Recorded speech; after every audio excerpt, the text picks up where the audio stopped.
Halo dan salam sehat. Jumpa kembali di channel YouTube Nerly Adria.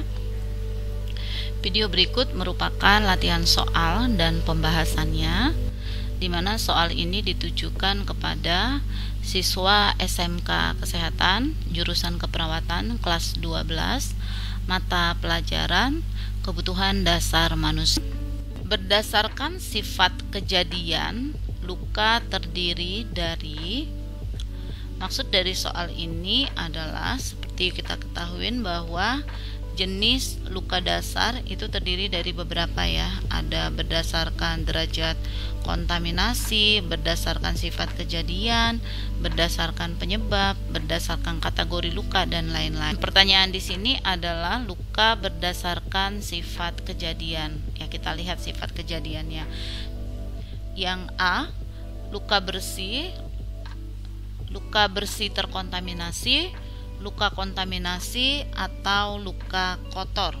Nah, ini berarti dia jawabannya ini bukan ya, dia termasuk berdasarkan derajat kontaminasi. Kemudian yang B, luka disengaja dan luka tidak disengaja. Nah, berarti jawabannya berdasarkan kejadian luka. Yang tepat untuk jawaban soal ini adalah luka disengaja dan luka tidak disengaja. Ya, kalau dia vulnus kisum, vulnus kontusum, vulnus laceratum, kemudian vulnus punctur, ini berdasarkan penyebab ya. Kemudian yang D, luka eksidental ini dan luka bedah, dia berdasarkan kategori luka. Kemudian E, luka tertutup dan terbuka, ini dia berdasarkan sifat kejadian luka ya. Berarti jawaban yang tepat adalah B.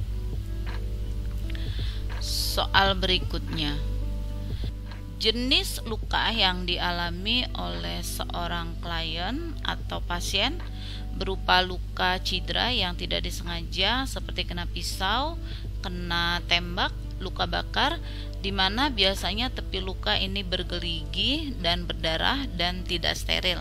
Nah, luka ini disebut dengan luka bedah, luka eksidental, luka terbuka, luka tertutup. Jawaban A, B, C, D salah. Nah, jawaban yang tepat di sini adalah luka eksidental. Nah, seperti kita ketahui bahwa luka eksidental adalah luka yang terjadi pada seorang pasien atau klien ya, di mana luka tersebut berupa cedera yang tidak disengaja seperti kena pisau, kemudian kena tembak, dan tepi lukanya itu biasanya terjadi perdarahan ya, berdarah, dan luka tersebut tepinya bergerigi. Nah, jawaban yang tepat untuk soal ini adalah B. Kita perhatikan dulu gambar ini ya, gambar ini. Luka yang ada pada gambar ini disebut dengan nih modelnya ya, kebiru-biruan ya, seperti memar. Ini disebut dengan luka lecet, luka tusuk. Nah, jawaban yang tepat untuk soal ini adalah D, luka memar.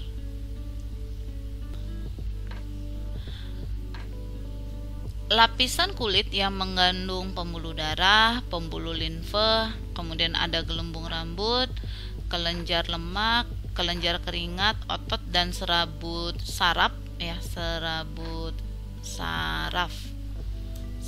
saraf disebut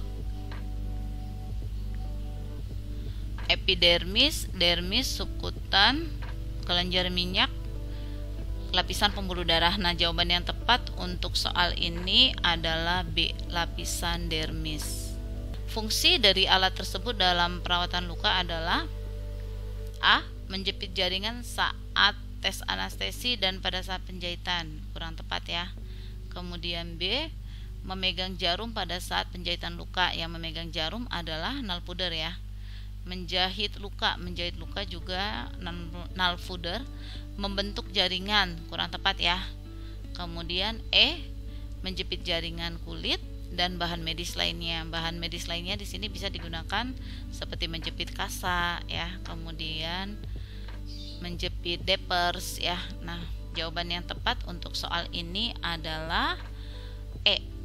Menjepit jaringan, kulit, dan bahan medis lainnya. Jadi fungsi dari pinset ini adalah untuk menjepit. Langkah selanjutnya adalah nama alat medis yang digunakan untuk memegang jarum pada saat penjahitan luka. Nah, pada saat penjahitan luka yang memegang jarum itu nama alatnya apa? Nalfuder, jarum, gunting jaringan, pinset chirurgis, atau spuit. Nah, jawabannya tepat di sini pasti nalfuder ya. Lanjut soal berikutnya. Nih kita lihat ini adalah spuit ya. Kemudian pertanyaannya adalah fungsi alat tersebut dalam penjahitan luka adalah A. Memasukkan cairan, B. Menyedot cairan, kemudian C. Memasukkan dan menghisap cairan, D. Memasukkan obat bius, kemudian E. Memasukkan obat bius dan menghisap cairan. Jawaban yang tepat untuk soal ini adalah E. Memasukkan obat bius dan menghisap cairan. Ya, ini yang tepat. Lanjut. Luka yang disertai dengan perdarahan akan mempengaruhi hasil pemeriksaan kesadaran, pemeriksaan tekanan darah, keadaan umum, status status sosial. Luka yang disertai dengan perdarahan akan mempengaruhi hasil pemeriksaan kesadaran, B. Tanda vital, kemudian keadaan umum, status emosi, status gizi. Nah, jawaban yang tepat di sini adalah tanda vital ya. Jawabannya apabila terjadi tanda-tanda pre-shock maka akan mempengaruhi pemeriksaan tanda vital. Misalnya tekanan darah bisa semakin menurun, atau jika terjadi shock maka tekanan darah sistoliknya sudah di bawah 90 ya. Kemudian ada perubahan nadi biasanya kalau pasien dalam keadaan pre-shock karena perdarahan biasanya nadinya cepat kecil dan lemah. Susunlah tahap melakukan perawatan luka bersih dengan tepat. Mencuci tangan, menjaga privasi, atur posisi, instruksikan klien untuk tidak menyentuh luka, pasang alas, siapkan plester, dekatkan near beacon, buka paket steril, pakai sarung tangan, buka balutan lama. Nah, jawaban yang tepat untuk soal ini adalah mencuci tangan, kemudian instruksikan klien untuk tidak menyentuh luka, kemudian jaga privasi, atur posisi, siapkan plester, pasang alas, dekatkan near beacon, buka paket steril, pakai sarung tangan, kemudian buka balutan lama. Nah, jawaban yang tepat di sini adalah C. Untuk melepaskan perekat plester pada luka dapat menggunakan, ya kita tinggal pilih nih ya, alkohol, betadine, NaCl, aquabides, kemudian was bensin ya. E ya, menggunakan was bensin. Ini yang itu loh untuk melepaskan lem-lemnya pada plester. Nah, kita menggunakan was bensin. Berikut yang termasuk perawatan luka basah adalah membersihkan luka terinfeksi dan nekrotik, mengabsorpsi semua eksudat dan debris luka, menghambat dan membunuh mikroorganisme. Kemudian jawaban AB benar, jawaban ABC benar. Nah, jawaban yang tepat untuk pertanyaan ini adalah D. Membersihkan luka terinfeksi dan nekrotik, mengabsorpsi semua eksudat dan fibris luka. Nih ya, yang tepat adalah D.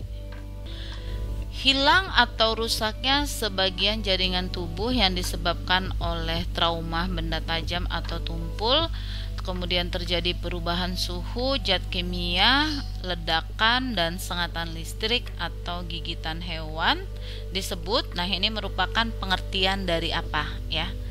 Yang tepat di sini adalah C ya. pengertian dari luka. Lanjut, seorang klien mengalami luka sayat akibat benda tajam dan pinggir lukanya tidak rapi. Luka ini merupakan salah satu penyebab luka yang disebut dengan jawaban yang tepat adalah vulnus kisum. Nah, seperti kita ketahui bahwa vulnus kisum adalah luka yang terjadi pada klien berupa luka sayat akibat benda tajam di mana pinggir lukanya itu tidak rapi ya. Luka yang terjadi karena cedera pada jaringan di bawah kulit akibat benturan benda tumpul disebut kontusum ya. Ketahui vulnus kontusum kan jenis luka yang dialami seorang pasien atau klien di mana terjadi luka memar ya karena terjadi cedera pada jaringan di bawah kulit akibat benturan benda tumpul.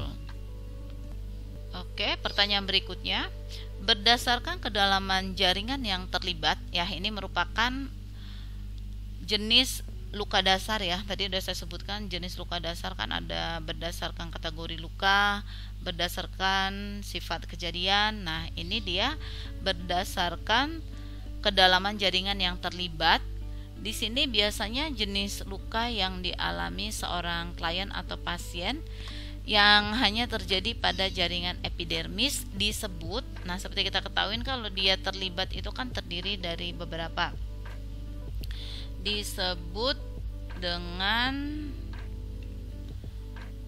C, superficial ya. Kalau dia berdasarkan jaringan yang terlibat ada superficial, kemudian full thickness ya, kemudian ada partial thickness ya. Kemudian luka parsial ini jenis luka yang dialami oleh seorang klien, biasanya dia terjadi hanya pada jaringan epidermis. Oke, lanjut.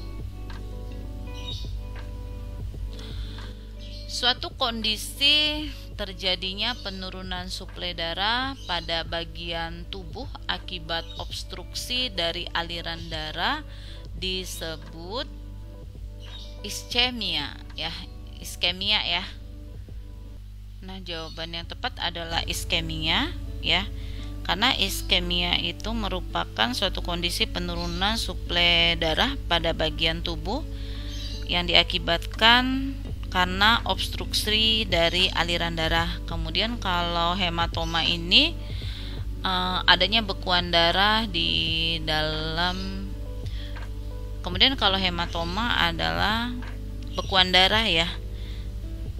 Kemudian infeksi. Nah, infeksi ini dia menghambat proses penyembuhan luka. Nah, di mana biasanya dapat menyebabkan kerusakan pada jaringan sel penunjang. Kemudian kalau diabetes ini dia merupakan salah satu hambatan yang terjadi karena sekresi insulin yang mengakibatkan peningkatan gula darah dan nutrisi tidak dapat masuk ke dalam sel ya. Nah, demikian jawabannya yang paling tepat adalah iskemi. Pertanyaan berikutnya adalah langkah awal dari asuhan keperawatan adalah pengkajian, perencanaan, implementasi, intervensi, evaluasi. Langkah awal di sini yang tepat adalah pengkajian. Ingat ya, langkah awal dari asuhan keperawatan. Perawat memahami aturan dalam perawatan luka. Perawat melakukan pemilihan balutan. Tahap ini merupakan salah satu langkah dari asuhan keperawatan, yaitu tahap masuk ke tahap apa ya? Maksudnya dari 5 tahap keperawatan ya, pernyataan ini masuk dalam tahap apa? Pengkajian, perencanaan, implementasi. Nah, jawaban yang tepat adalah perencanaan ya. Cairan keruh yang keluar dari dinding pembuluh darah ke jaringan di sekitarnya karena cedera atau kondisi peradangan disebut defibrimen, eksudat, kemudian debris, nekrotik, iskemia. Nah, jawaban yang tepat untuk soal ini adalah eksudat. Eksudat adalah cairan keruh yang dikeluarkan dari dinding pembuluh darah ke jaringan di sekitarnya karena apa? Cidra atau kondisi peradangan.